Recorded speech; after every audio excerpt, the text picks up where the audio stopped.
Hi everyone and welcome back to ARTtech Seminars. I am actually super excited to be on stage with Pepper. So the next session will be about hacking Pepper the robot by Sami-Petteri Pukkila from Eficode. So I warmly welcome Sami-Petteri on stage. Thank you, guys. Yeah, sure. Thank you. Okay, Pepper is already talking with us. Yeah, we have had a new worker on our office for some time, and he's called Pepper. I think he's our most productive worker currently.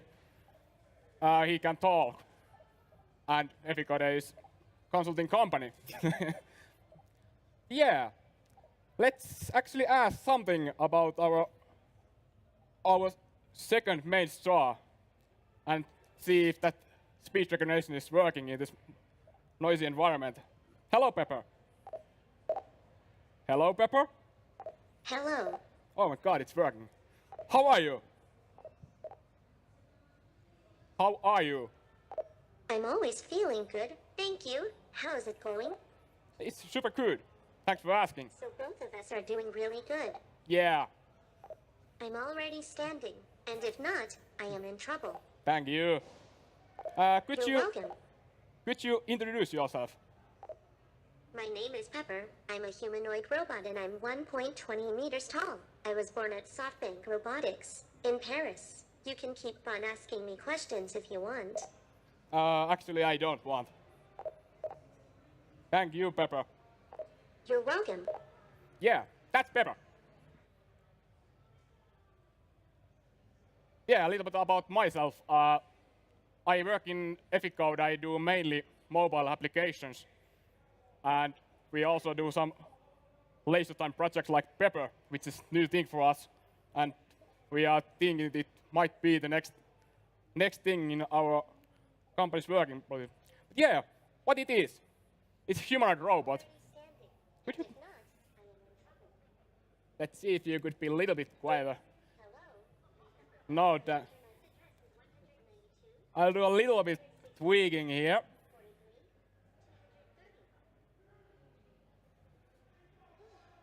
Maybe you know I'm a little bit silent. Yeah, what I was saying. Oh God, don't do that. Okay, well, we'll wake him up at some point.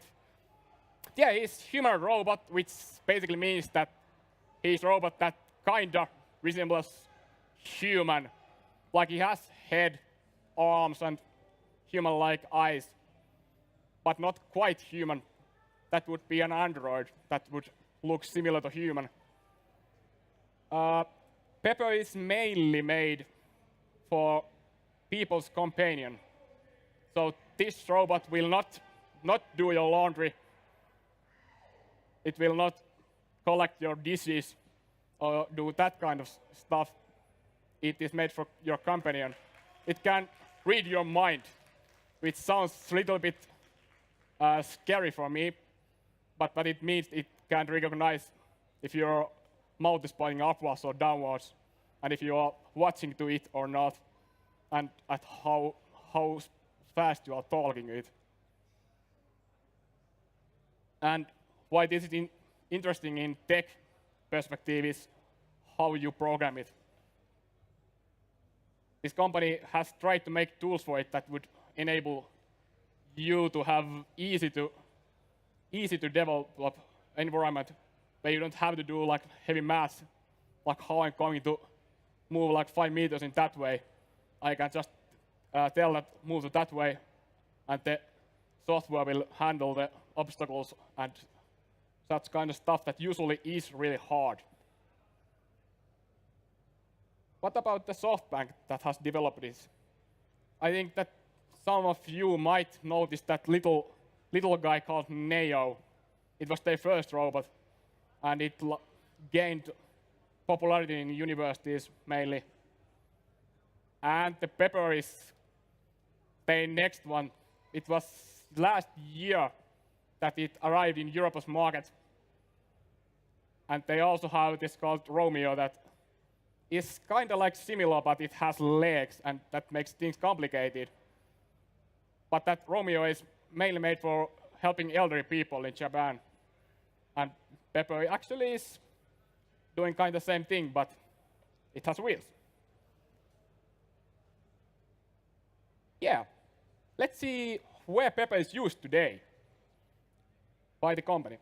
It was founded in 1981, and this is not the company that was behind Neo. It was called Aldebaran, but SoftBank bought it, and actually they just bought Boston Dynamics also. So that's kind of interesting robot house currently, and it's one of the biggest companies in Japan. So I think that might have some future for that. Yeah, where Pepper is currently working. It's one of those use cases is Pizza Hut in Asia, where there was MasterCard made an application for it, where when the customer comes to the pizza place, he can order what pizza he would like, and then they have an application that shows QR code for the robot, and then you can make the payment in your phone. But this guy takes your orders, and then somebody else, of course, does that food for you. One of the other kind of like similar approach is Oakland International Airport, where this guy actually recommends different kinds of beers for you, and also gives like navigation tips to go into the different parts of the airport. And also Belgians used in some hospitals today as a receptionist that takes patients and greets them and asks like the simple questions that everybody needs to know about their new clients. But these all are kind of like the same idea, that this guy just asks you something and then it disappears. And I think we are trying to get some other idea there. And actually, one of my friends asked last week that Eficode, you are doing automation of testing. So why on earth would you have robots? It's stupid, you're a software company, right? But we think we are not just a software company. We are also creating products from the scratch, from like the idea to the actual production. So I think this guy might be something new in that field. And the thing that you are most interested in is this hardware, of course. What is this? It has 4 microphones that actually work quite well if you consider that this noisy environment. It can detect at what direction you are talking to it, how fast you are talking to it, and at what pace. And it also has 2 HD cameras that, apart from that face recognition, they use that for navigation. You can take pictures with it, read those barcodes or QR codes at the moment. And the interesting thing maybe is the laser scanners that enable you to make maps of your surroundings, so you can navigate in there.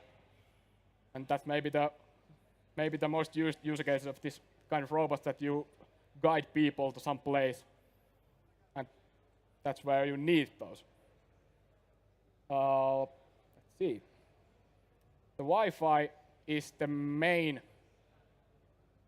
connection device for this guy.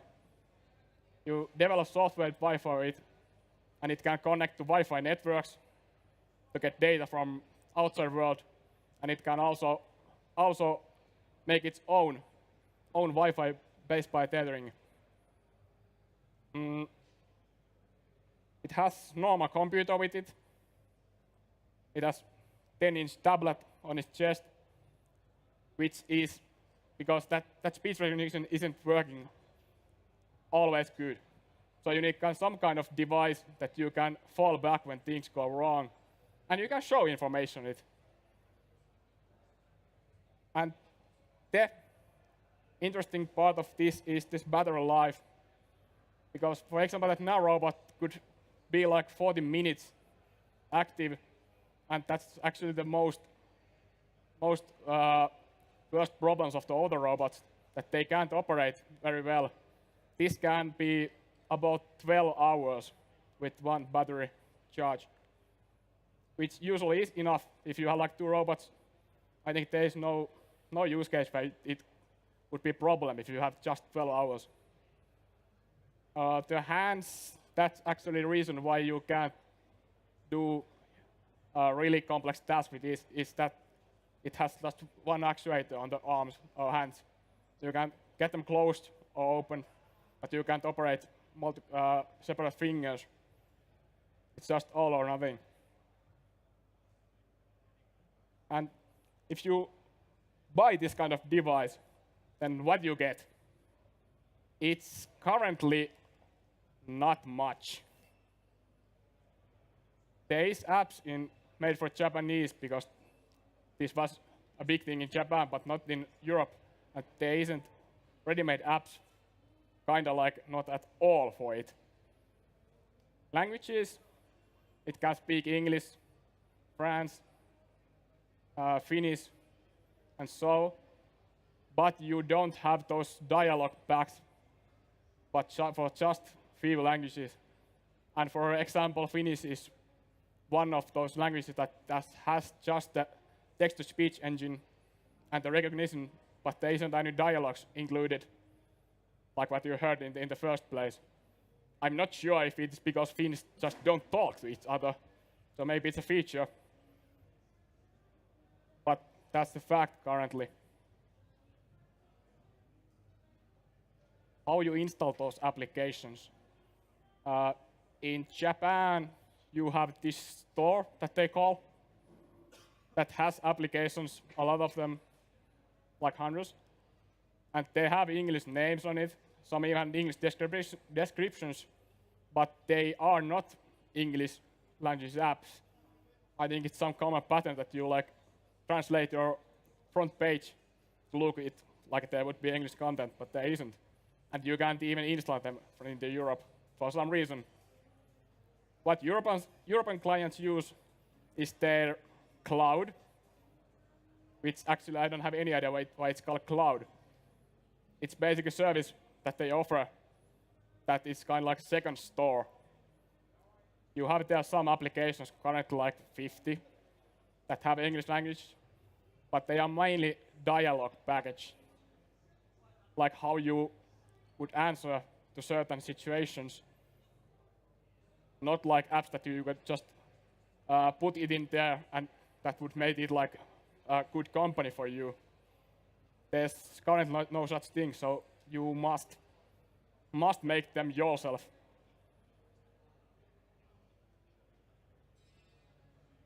About the software, how you program it.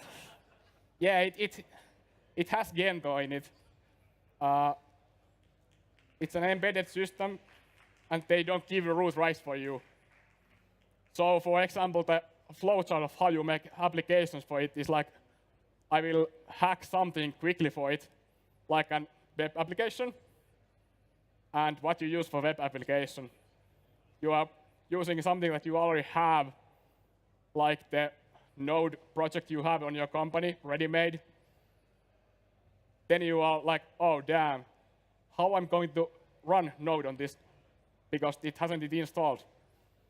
So you go to Google how to install Node without root, and you get some kind of project that is like, this is how it goes.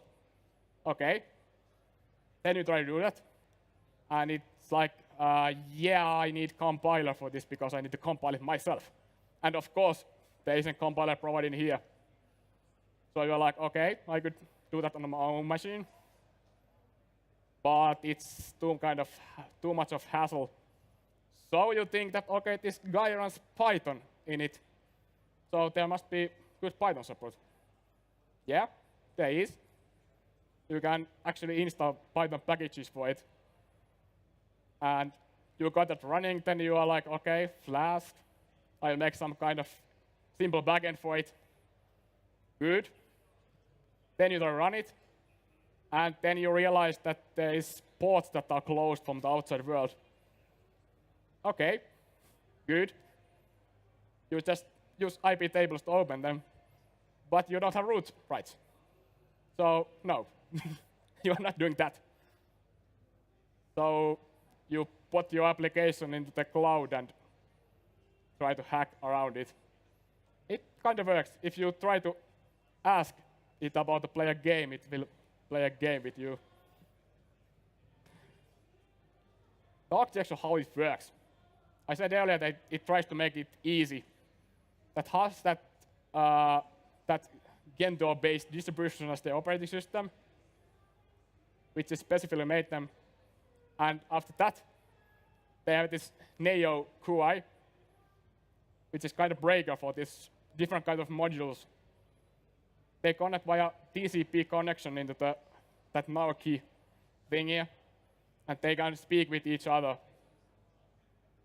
And that's how this system kind of works.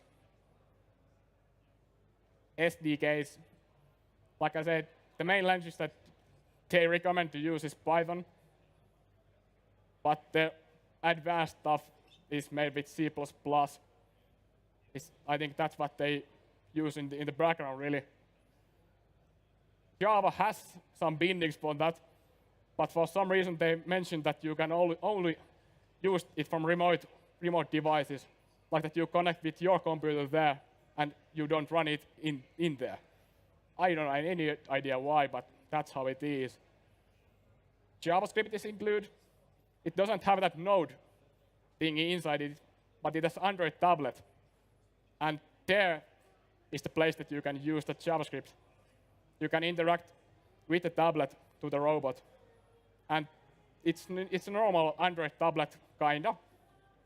You can't currently install own applications for the tablet, but you can use they provided JavaScript functions to interact with the robot with one specific port that is enabled on that firewall. And you could also use robot operating system, which is the open source alternative, I guess, for the whole system. Because these things, they actually claim that there's some open source going, but really the most interesting stuff is proprietary, and the open source thing limits into that nerdy system that you can write your own module with. And they actually just announced that they will have some kind of Android SDK. I'm not yet sure what kind of it will be, but it is coming soon. And how you connect with it. Like I said, it has Wi-Fi connection into some other network that is publicly available, or it can create its own Wi-Fi network via tethering, or there is a more production approved method that you take Ethernet cable and connect it to that robot. And of course, it's like developing at whole time. So the manual says it has Ethernet port in here, but really there isn't. So what you do is that you open this hatch that doesn't look like it would open, but of course I opened it. It's just 20K equipment. And there it is nowadays. Maybe they should mention it. And this is what the Python version looks of the API. I think that if you don't even know Python, you could read what it does. It goes to certain posture. And if you think that you would have to write yourself that thing that goes to posture, it would require you to have some kind of controllers for the motors and things, but with this you can just tell it to go to that posture or go to some point. So it would, in theory, be really easy to program. And these are just examples what kind of SDK and APIs it has. Like face recognition, you can just ask like if are there people around it? If there are, does it know? You can teach faces for it, so it will remember that this name and this face match, and it actually works kind of well. And this is the interesting part. This was like the last update that bring this AL navigation. That in theory would work like that. That you ask him to explore an area with certain radius, let's say like 10 meters, and then it will go like randomly every place and use laser scanners and those sonars and different kind of sensors to detect where there's walls. And then he would have a map of his surroundings, and after that you could place that, go to this point, and he would go there. But in the real world, at least in our office, that map doesn't resemble that office very well. Maybe because there's certain objects like this table that don't appear like a table in the map, and it also has the room dimensions kind of wrong for some reason. And another bad part is that you have to give it 0 coordinates. It has to know where it is when you start that navigation. And if you tell it wrong, then it's completely lost after that. And in my experience, it's like 5 out of 10 times that it is lost anyhow. But they are working with it. And they also provide you with this. I think, how many of you like graphical programming? Nobody? No? Okay. But in theory, that would enable guys that don't actually know how to code, write software for robots. This is what they call choreograph. It's based on blocks like there's Simulink or Lego Mindstorm or some PLC software. They have start parameters and output parameters, and they do some magic inside them. They use Python mainly inside those blocks, and I think that you can't use anything else than Python with them. But what it is good is this animation of this guy, because it is specifically made for this robot.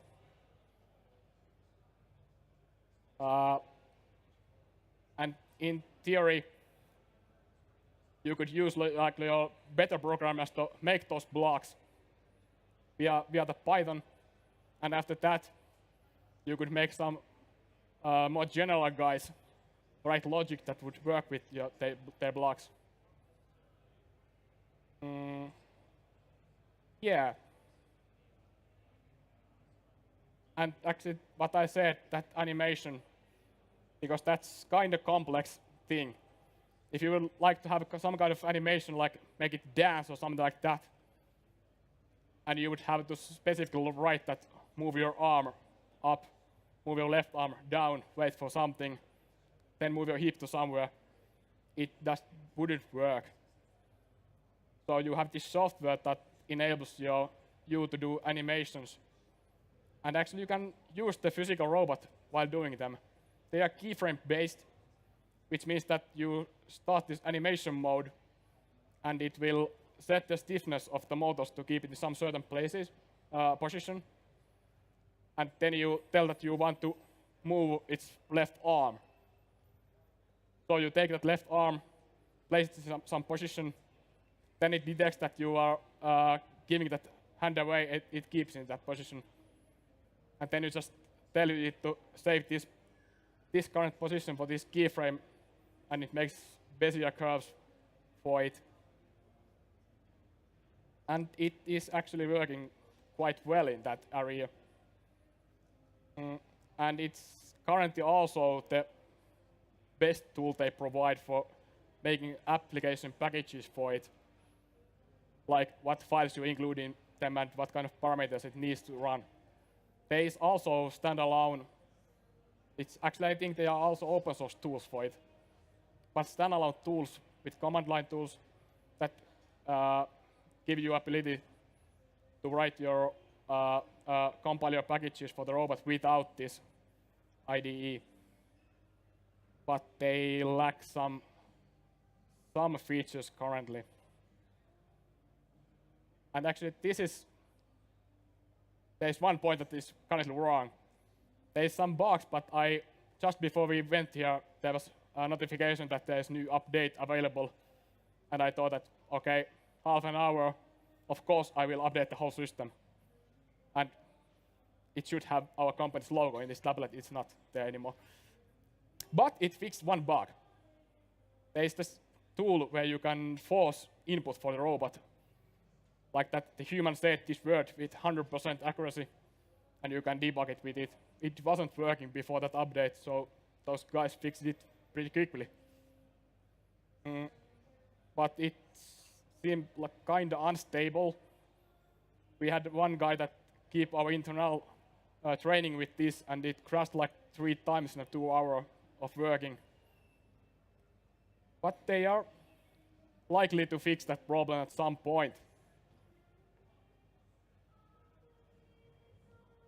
But that crashing isn't a good thing, so we came with workarounds for it. The workaround is to have your script, like Python script, running as a service in the robot.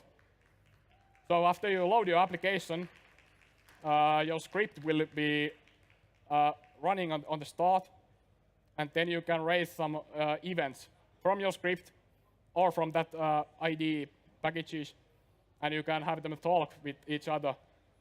That allows you to use this IDE where it is good, like making those animations or dialogues. It has editor for it, and do like the real logic in some language that you are familiar with, like Python or C++ or whatever there is and you like to use.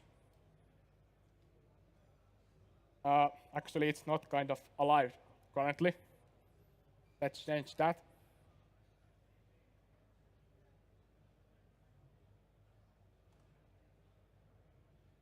Maybe if I change its volume to a little bit lower, then it actually we won't hear that speaking too much. How it's made to be alive? Like if you just saw it in a crouched position and it wasn't doing anything, and it's not what you want it to do. You want it to be alive. How they allow you to make it alive is solitary activities. Like when you are not engaged with the robot, like talking with it or playing with it, doing that kind of stuff, there's solitary activities. Like it tries to find people with its gaze, try to move some other place where there might be humans, and like attract people to have a conversation with it. It can, for example, make that it wanders around, and when it sees people like for 2 seconds in its front, then it will look at them and say hello. And that's when people start to interact with them. If it's just standing like it's doing currently, I think that nobody is going to talk with it. And they call this feature the autonomous life. And it is running, if you have this interactive application that you have right, it also is doing some little movements at all the times, like nodding its head a little bit, moving its arms, just to make an illusion that it is alive and not just static. And those dialogues, what you saw on the first, at the start of the presentation, it can like have dialogue with you, like conversation, but it isn't like cloud connected or anything. They are all pre-programmed, and they have developed their own language for the dialogue making. They have things like concepts, which enable you to link different words for the same meaning, like synonyms. And you can also take context from your conversation, like say one word that the user said and repeat it in the next sentence it will make. this is challenge how you build a conversation that looks like it's having conversation with you, a dialogue, but in the meanwhile it's just programmed and it's not learning anything about it. Somebody has just thought that this is how human works. And it can fool you for what I would say. Well, I'm not having it in my house and keeping fun with it, but you can talk like minute with it. It's fun at first. And what are the problems? There's safety. I think if there is anybody who is against IoT things, this is what you find fascinating, because it has that IP tables firewall isn't you can't access it without root rights, but it has production and development modes that you can change. What it does in development mode is that you can connect with SSH, FTP, and HTTP. It has a web interface. You can connect via those, and they have passwords like you would expect them to do. But if you connect to that NeoKey operating system, there's that one port that you use to communicate with other services, and it doesn't have any protection. And they actually don't mention it actually anywhere in their material. So what you can end up is doing that you take this to some place that you wouldn't allow anybody to access, have it in the same network, like in your lobby network. And if you know its IP addresses, then you have 4 microphones, 2 HD cameras, and laser scanners in your internal premises, which is something to think out before you do that. Maybe you just use that production flag then. The race conditions, like I thought that you can have different kinds of services interact with each other via those events. But what happens if you give some kind of event and 3 applications listen to it, and every application does something that don't match with the others? It happens a lot. Like it's moving into some place, and you have an application that you would think that is not moving currently, and then it will speak to the wall and move. The Pepper feel, like I talked about dialogues, how you write them so that it feels like it's alive, but you have just planned it out well. If you, let's say, you use like formal language in your dialogues, will it be that you think that this is really conversation with you if it won't understand some slang words or some common abbreviations? That's something you just have to plan. And those dead ends are the other thing. You can close the currently running application by covering its head for 3 seconds or like so, but it's not what you would like it to do. If you have like a conversation where you can't exit it, it will just run there forever, and it won't interact with anybody if it is expecting some kind of message from the user. And this is one of the things consider that if you have open-ended questions like what you would like to do, then the human will have no idea what kind of output it can have. So you must favor questions like that have yes or no answer, or some specific that can be figured out easily. What to expect?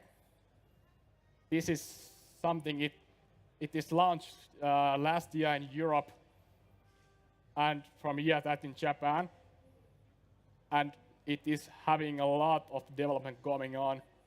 There's new features coming in the internal systems, and like I said, they just fixed some bugs that we were facing with it. And I think it's not going to change in a while. So you just have to go through it. There's not much of help yet, because there isn't much of these in English-speaking countries. I'm sure there will be some information available in Japanese, but I don't know Japanese. So there is a small community that will face your problems, but it's not like something you could do with Python or JavaScript. Like, it's called Google coding. Figuring out where to start is kind of hard. If you buy these, they provide you with training. But if you like to start without the training, then there is just the documentations about what the modules do. But how you plan how to use them, that's not something you will get a manual. That's something you would figure out by yourself after that. And everything is not perfect in this world. That navigation, for example, in a paper and in theory it works. It makes the map, you tell where it starts, but in the reality, you tell it you are in that corner, and it says that, okay, I'm in this corner. Then you tell it go to the kitchen. It goes half a meter forward and thinks that it's in the kitchen. How are you going to help with that? That's something that you would figure out. One of the ways that you can help it is to have some kind of landmark that it can recognize, like QR code in your wall, where it can say that if you see this object, then you know that this object would be in here, and therefore I think that you are also next to it because you can see it. But this is something that it doesn't currently have in that API. That's something you do by yourself. And the question that I'm trying to answer, at least I think I would, is should we replace those humans? And there's some problems with it, like the disabilities. This guy can't move. For example, those stairs, they are impossible for it. There is some bigger wire going on your floor. That might be a problem. Going into the other rooms, it can't open doors very easily. So you need a space where it can move freely. And in most use cases, that is not possible without humans. And it doesn't handle the heavy lifting. We actually had some incident with it. We somehow managed to break its left arm, and it doesn't give errors at the moment, which is a good thing. But the fact is that it can't lift heavy things, like your dishes or anything like that. Those arms can like give you a handshake and that kind of stuff. But cleaning your dishes, doing a laundry, masturbating, anything like that, it's not going to work. The language, it is good in English, but it's still pre-programmed. And for example, if you would try to make this guy understand normal Finnish guys and guys from Rauma or things like that, it just won't if you don't pre-program it. And if you think about handling the elderly people, they sometimes might communicate with things that are just not logical. Human can handle those situations, but the robot expects everybody to be logical, and there we have a problem. And it's not a human. The company that made this claim is that this is emotional caretaking, a good conversation buddy for you, but I currently would prefer to have human living with me than this guy. Of course, in like some store or some facility thing where you just interact like a short amount of time with it, it is more interactive than just tablet lying around in some corner. But it's not like like anything from the movie Her, if you have watched it. It's not just that level yet. And sometimes it is really hard to catch its attention. It usually works, but in some cases, these bright lights, for example, it kind of lost you.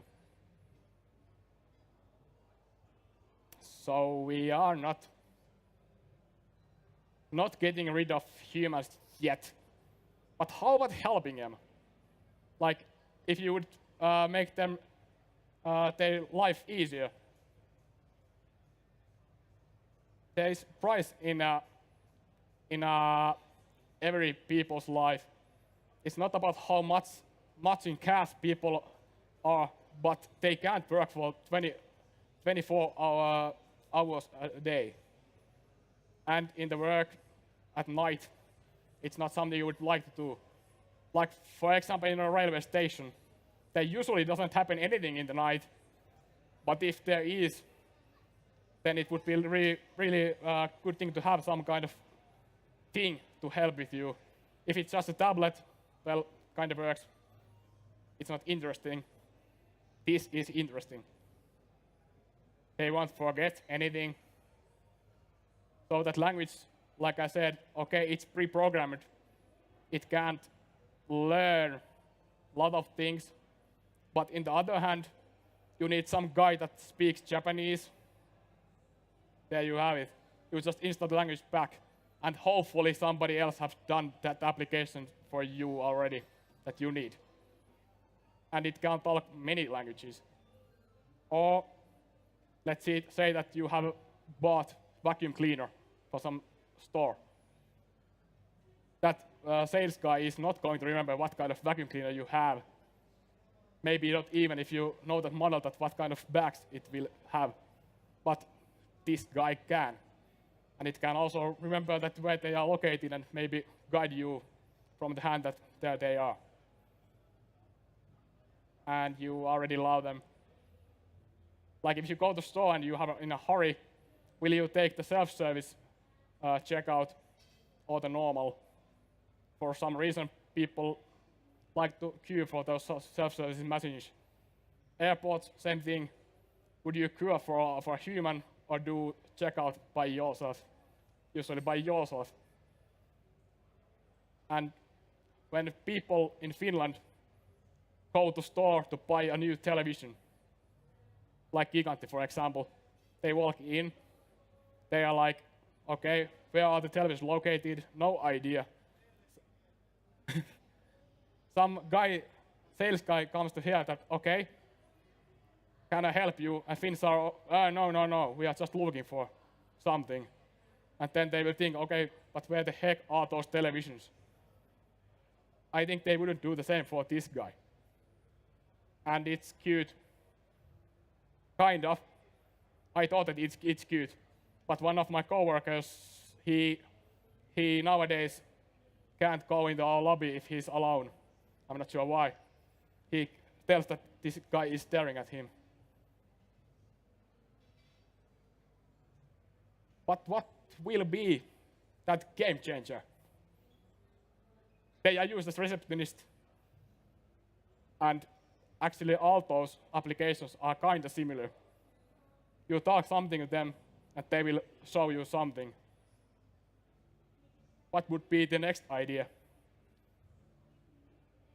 I think that's the question that is good to end this presentation. Do you have any ideas what that would be?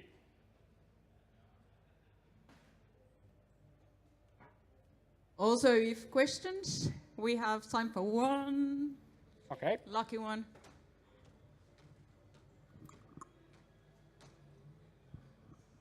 Hi, more of a technical question. Okay. You were talking about all these difficulties of getting stuff into Pepper and getting it, things working. Would it make more sense to turn Pepper into a proxy puppet that's managed by some mainframe that's the puppet master, and when you're discussing with Pepper, it's actually the backend machine that's responding and handling all the language understanding, because if the language packages are currently limited for Pepper, then there might be external ones which are better. Yeah, it is possible. Like I said, yes, it has the Wi-Fi connection that can take connection to outside world. Problem just is that it can't run server in it that outside world could take connection to Pepper. If you can't hack it some way to have the root access. And actually people are flashing this, but this costs 15K and I have not yet flashed it. But yeah, and actually I think that the IBM had some project going on with these guys to have their service to run just like you said, that it would use the external service to handle the hard parts of it. But of course that needs an internet access after that. Okay, thank you. Thanks. Unfortunately, that's all the time we have. So, Sami-Petteri, thank you so much. Thank you. One thing I forgot to mention, so always the ones who ask questions will get a special treat, thanks to Remedy. So if you want to get a quantum break or fancy book, come over here. And we will be hanging with Pepper around the area for the night, so come and see it.